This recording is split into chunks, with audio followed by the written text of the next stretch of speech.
ఒకటి ఈ రాష్ట్ర వైఫల్యాన్ని ఎండగట్టడం, ఇంకొకటి ఈ అసమర్థ ప్రభుత్వాన్ని అవిశ్వాసం పెట్టి తెలుగుదేశం పార్టీ దించేయకుండా ఎందుకు కాపాడుతుంది అని నిలదీయడం. ఈ కాంగ్రెస్ ప్రభుత్వం ఎన్ని రకాలుగా జనాలను క్షోభ పెడుతుందో నేను ప్రత్యేకంగా మీకు చెప్పనవసరం లేదు. రైతు కంట్లో పొడిచి ఆ రైతు బాధపడుతుంటే ఆనందంగా చూస్తుంది ఈ ప్రభుత్వం. వారికి ఇన్పుట్ సబ్సిడీలకు ఏ సహాయం చేయడం లేదు. రుణాల మాఫీ గాని వాటి వడ్డీ మాఫీ గాని ప్రయత్నం చేయడం లేదు. మద్దతు ధరకు కట్టుబడి ఉండడం లేదు. ఒక పక్క అప్పుల బాధల్లో రైతు మునిగి ఉంటే ఇంకో పక్క ఇన్సూరెన్స్ కూడా ఇవ్వడం లేదు. ఇదంతా సరిపోదన్నట్టు రాజశేఖర రెడ్డి గారు 7 గంటలు ఉచిత విద్యుత్ ఇచ్చినప్పుడు 5 ఏళ్లు ఇవ్వగలిగినప్పుడు ఈ ప్రభుత్వం కనీసం 3 గంటలు 4 గంటలు కూడా ఇవ్వలేకపోతుంది. రాజశేఖర రెడ్డి గారు ఉంటే ఈ పాటికి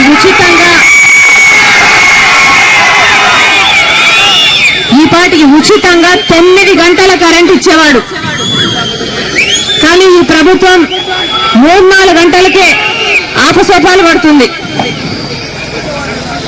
అంతేకాదు రాజశేఖర రెడ్డి గారు ఏ విద్యార్థి కూడా పేదరికం వల్ల వాళ్ళ చదువు ఆగిపోకూడదని ప్రతి పేద విద్యార్థి కూడా ఒక డాక్టరో, ఒక ఇంజనీరో, ఒక కలెక్టరో లేక మరో పెద్ద చదువు చదివితే తప్ప ఆ కుటుంబాలు బాగుపడవని ఫీజు రీయింబర్స్మెంట్ ప్రవేశపెట్టారు.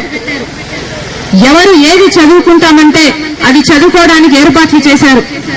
కానీ ఇప్పుడున్న ప్రభుత్వం దాని కత్తర్లు పెడుతుంది, విద్యార్థులకు మొండి చేయి చూపిస్తుంది. రాజశేఖర రెడ్డి గారు ఆరోగ్యశ్రీని డాక్టర్ గా ఆరోగ్యమే మహాభాగ్యమని ప్రవేశపెట్టడం జరిగింది. ఏ గొప్పంటి వాళ్ళో ఏ రాజకీయ నాయకులో ఏదైనా జబ్బు వస్తే వారు గవర్నమెంట్ హాస్పిటల్కు పోరు, కార్పొరేట్ హాస్పిటల్ కన్నా పోతారు, లేకపోతే వీలైతే విదేశాలకు కూడా పోతారు. కానీ మామూలు ప్రజానికం మటుకు గవర్నమెంట్ హాస్పిటల్కే పోవాలని ఈ ప్రభుత్వం రాజశేఖర రెడ్డి గారు పెట్టిన ఆరోగ్యశ్రీని గబ్బులేపి రాజశేఖర రెడ్డి గారు కలగన్న ఆరోగ్యశ్రీని తూట్లు పొడిచి ఈరోజు మళ్లీ సామాన్యుడు మళ్లీ గవర్నమెంట్ హాస్పిటల్లకే పోవాలి, కార్పొరేట్ హాస్పిటల్కు పోవడానికి వీల్లేదని దానికి కత్తెరలు పెట్టారు. ఇలా ప్రతి పథకానికి తూట్లు పొడుస్తున్నారు.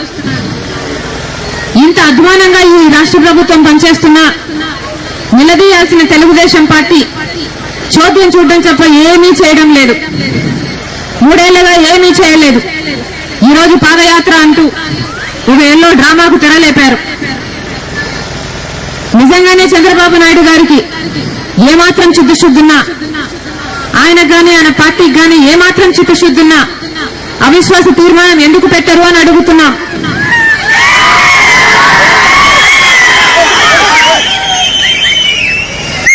సొంత మామను, పిల్లనిచ్చిన మామను వెన్నుపోటు పొడిచి అధికారంలోకి వచ్చాడు చంద్రబాబు నాయుడు గారు.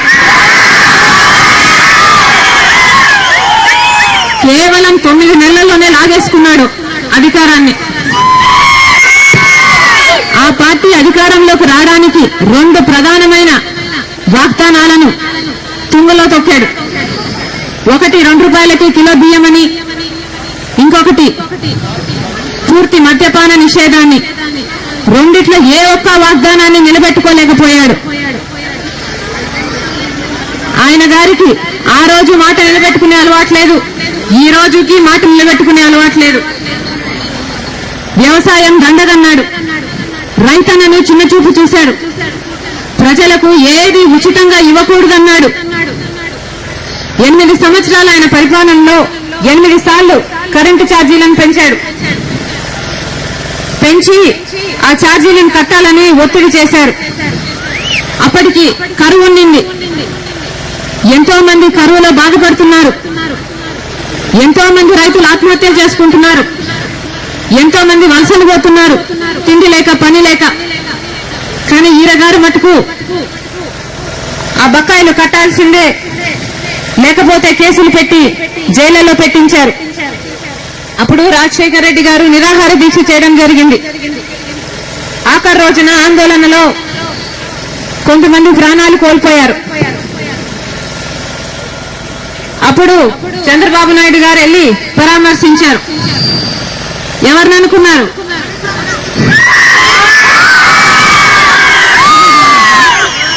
రైతులను కాదు, వాళ్ళని కాల్చిన పోలీసు వాళ్ళని.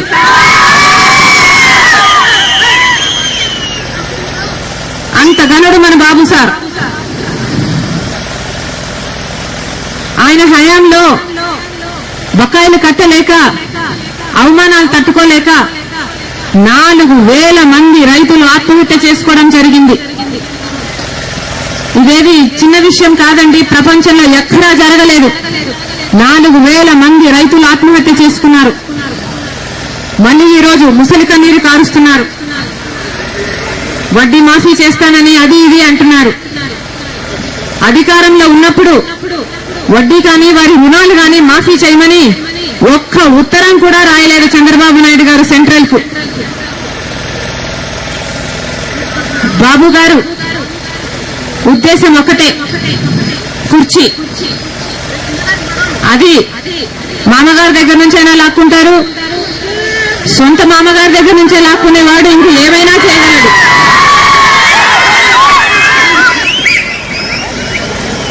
ఈ రోజు కుట్రలకు వెనకాడలేదు.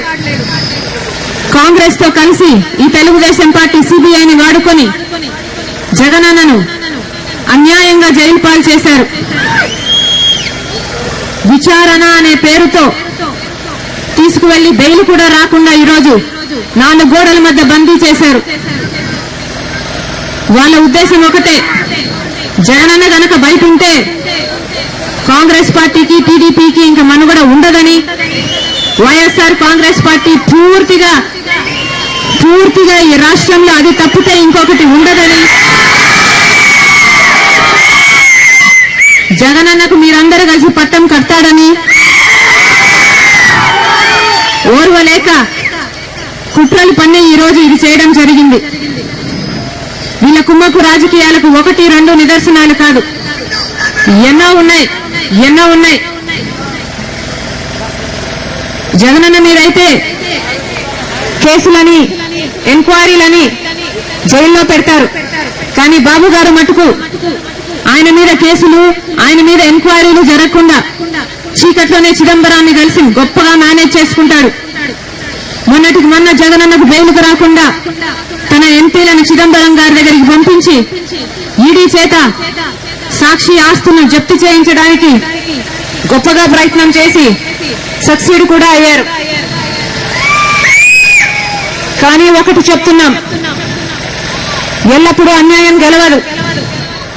దేవుడనే వాడు ఉన్నాడనడానికి ఎంత రుజువు ఉందో, ఎంత నిజమో, మంచి వాళ్ళ పక్షాన దేవుడు నిలబడతాడనడానికి కూడా అంతే నిజం.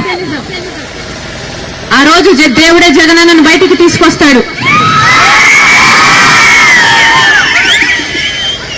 ఆ రోజున జగనన్న రాజన్న రాజ్యం స్థాపించే దిశగా మనందరినీ ముందుకు తీసుకువెళ్తాడు.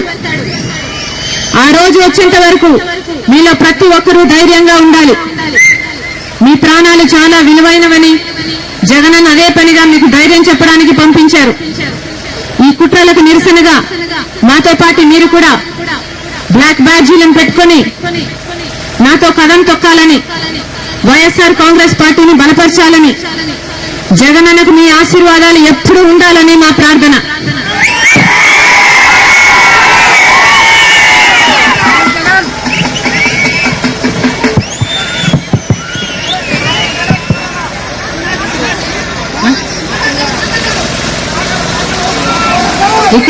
ఇక్కడ చేరి వచ్చిన అన్నలకు, తమ్ముళ్లకు, అక్కలకు, చెల్లెళ్లకు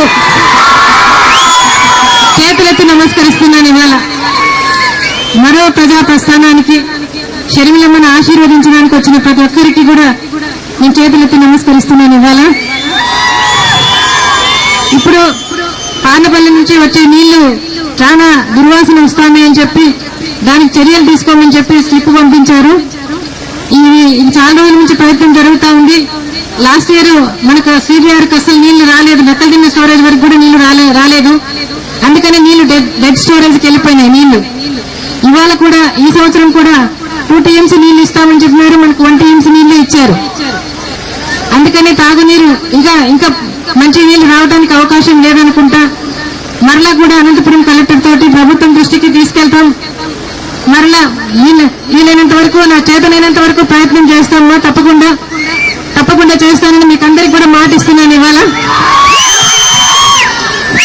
మరి మొద్దు నిద్ర ప్రభుత్వం నిద్రపోతా ఉంది, దీన్ని లేపడానికి మాకు శక్తి చాలటం లేదు.